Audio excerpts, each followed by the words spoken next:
दोस्तों, तो I hope आप सब अच्छे होंगे। आज हम देखेंगे यूपी टेट जो हमने पर्यावरण बोले तो ईबीएस से जो पिछली परीक्षाओं में पूछे गए प्रश्न को हम सॉल्व करेंगे।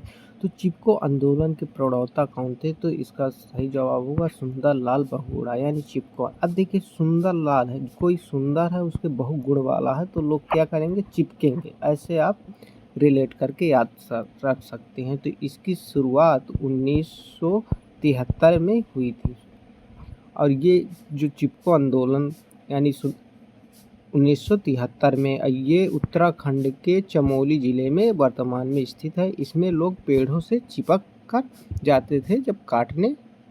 प्रश्न नंबर दूसरा है, इकोसिस्टम का सर्वप्रथम प्रयोग किसने किया था? इकोसिस्टम शब्द का प्रयोग सर्वप्रथम किसने किया था? तो एजी टांसले ने कब किया था? तो 1935 में किया था।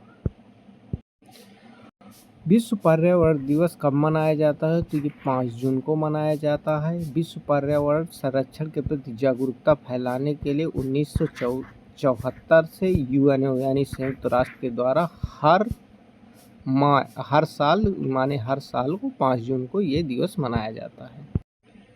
निम्नलिखित में कौन सी ग्रीन हाउस गैस नहीं है? देखिए, नहीं को आप गोला लगाइए जब भी परीक्षा में। तो देखिए, हीलियम इसमें नहीं है, जैसे कार्बन डाइऑक्साइड है, नाइट्रस ऑक्साइड और मीथेन है। इसमें जलवाष्प, ये भी परीक्षाओं में प्रश्न बना हुआ है कि जलवाष्प क्या है? ग्रीन हाउस गैस है। यहाँ से प्रश्न बने जो ग्लोबल वार्मिंग के लिए जिम्मेदार। प्रश्न नंबर ये हमारा 5वां है, ओजोन परत की मोटाई मापने की इकाई क्या है? तो ये हमारा डॉप्सन यूनिट है। Option number B Dobson unit है। ओजोन परत समताप मंडल में पाई जाती है। अब देखो, यहाँ से भी प्रश्न बना है कि ओजोन परत किस मंडल में पाई जाती है? तो समताप मंडल में, स्ट्रेटोस्फीयर। देखो, ये इंग्लिश शब्द भी परीक्षाओं में बने हुए हैं, जो सूर्य की हानिकारक पराबैंगनी किरणों को हमसे रोकती है। प्रश्न नंबर हमारा 6 है, काजीरंगा राष्ट्रीय उद्यान किसके लिए प्रसिद्ध है? तो एक सींग वाले गैंडा के लिए प्रसिद्ध है तथा यह असम राज्य में स्थित है। यूनेस्को की विश्व धरोहर में ये सूची में शामिल है। कौन? काजीरंगा राष्ट्रीय उद्यान। ये सभी यूपी टेट में आए हुए प्रश्न ही हैं। वायुमंडल की सबसे निचली परत कौन है? तो क्षोभ मंडल। वायुमंडल की सबसे निचली परत हमारी क्षोभ मंडल है। इसमें मौसमी संबंधित घटनाएं होती हैं, जैसे वर्षा होना है, बादल है, आंधी है, इसी परत में होती है तथा इसकी ऊंचाई ध्रुवों पर 8 किलोमीटर और भूमध्य रेखा पर 18 किलोमीटर तक होती है। यानी ध्रुवों पर 8 और भूमध्य रेखा पर 18 किलोमीटर तक होती है। बीटी कपास क्या होता है? तो बीटी कपास एक ट्रांसजेनिक पौधा होता है। यानी ऑप्शन नंबर बी इसका सही जवाब होगा। प्रोजेक्ट एलिफेंट भारत में कब शुरू किया गया था? तो 1992। प्रोजेक्ट एलिफेंट हाथियों के संरक्षण के लिए, आवास की सुरक्षा तथा मानव तस्करी, जो उसको हाथी के दांत को बेचा जाता है, उसके लिए ये 19 फरवरी 1922 में शुरू किया गया था। ओजोन छिद्र सबसे अधिक कहाँ पाया जाता है? तो दक्षिणी ध्रुव यानी अंटार्कटिका पर पाया जाता है। क्लोरोफ्लोरोकार्बन CFCs जैसी गैसों के कारण अंटार्कटिका के ऊपर ओजोन परत की परत सबसे पतली हो गई है, जिसे ओजोन होल कहते हैं। होल नहीं, सिर्फ पतली हुई है। तो ऑप्शन नंबर 20 का सही जवाब होगा। ये सभी परीक्षाओं में प्रश्न पूछे गए हैं यूपी टेट में। इटाई रोग किस धातु के कारण होता है? तो कैडमियम। इटाई रोग किस धातु के कारण होता है? तो कैडमियम प्रदूषण के द्वारा हड्डियों और जोड़ों में गंभीर दर्द होता है। इसकी शुरुआत सबसे पहले जापान में हुई थी। अब देखिए, ईंटा को 2 ईंटा लीजिए, यानी इटाई तो आपस में लड़ाएंगे तो कट बोलेगा, ऐसे आप रिलेट कर सकते हैं। तो कैडमियम इसका सही जवाब होगा। मिनी माता रोग प्रदूषण से प्रभावित मछली खाने से होता है। यानी मिनी माता रोग प्रदूषण से प्रभावित मछली खाने से होता है। सबसे अधिक मात्रा में पाया जाता है। किस में पाया जाता है? यानी पारा में, मिनी माता। औद्योगिक कचरे से निकालने पर पारे के पानी में मिलने से फिर मछलियों के द्वारा ग्रहण किया गया और यह बीमारी मनुष्य तक पहुंची। तो यह मिनी पारा में के माध्यम से मिनी माता रोग होता है।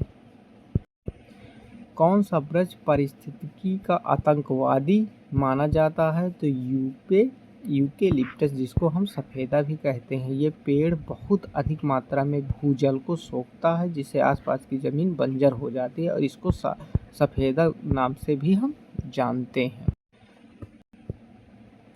तो वायु प्रदूषण का सबसे अच्छा सूचक यानी इंडिकेटर कौन सा है? तो लाइकेन सल्फर डाइऑक्साइड के प्रति बहुत संवेदनशील है। जहाँ वायु प्रदूषण अधिक होता है वहाँ लाइकेन उगते ही नहीं, तो समझ वहाँ लाइकेन उगते ही नहीं है।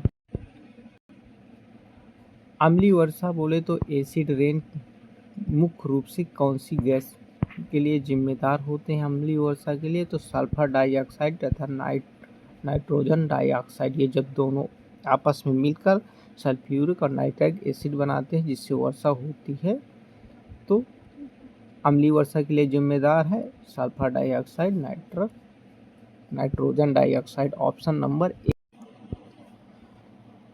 विश्व ओजोन दिवस कब मनाया जाता है? तो 16 सितंबर को विश्व ओजोन दिवस मनाया जाता है। 1987 में ओजोन परत के संरक्षण के लिए मॉन्ट्रियल प्रोटोकॉल पर हस्ताक्षर हुए थे, जिसकी याद में विश्व ओजोन दिवस मनाया जाता है। निम्नलिखित कौन सी धातु ब्लू बेबी सिंड्रोम के लिए जिम्मेदार है? तो नाइट्रेट।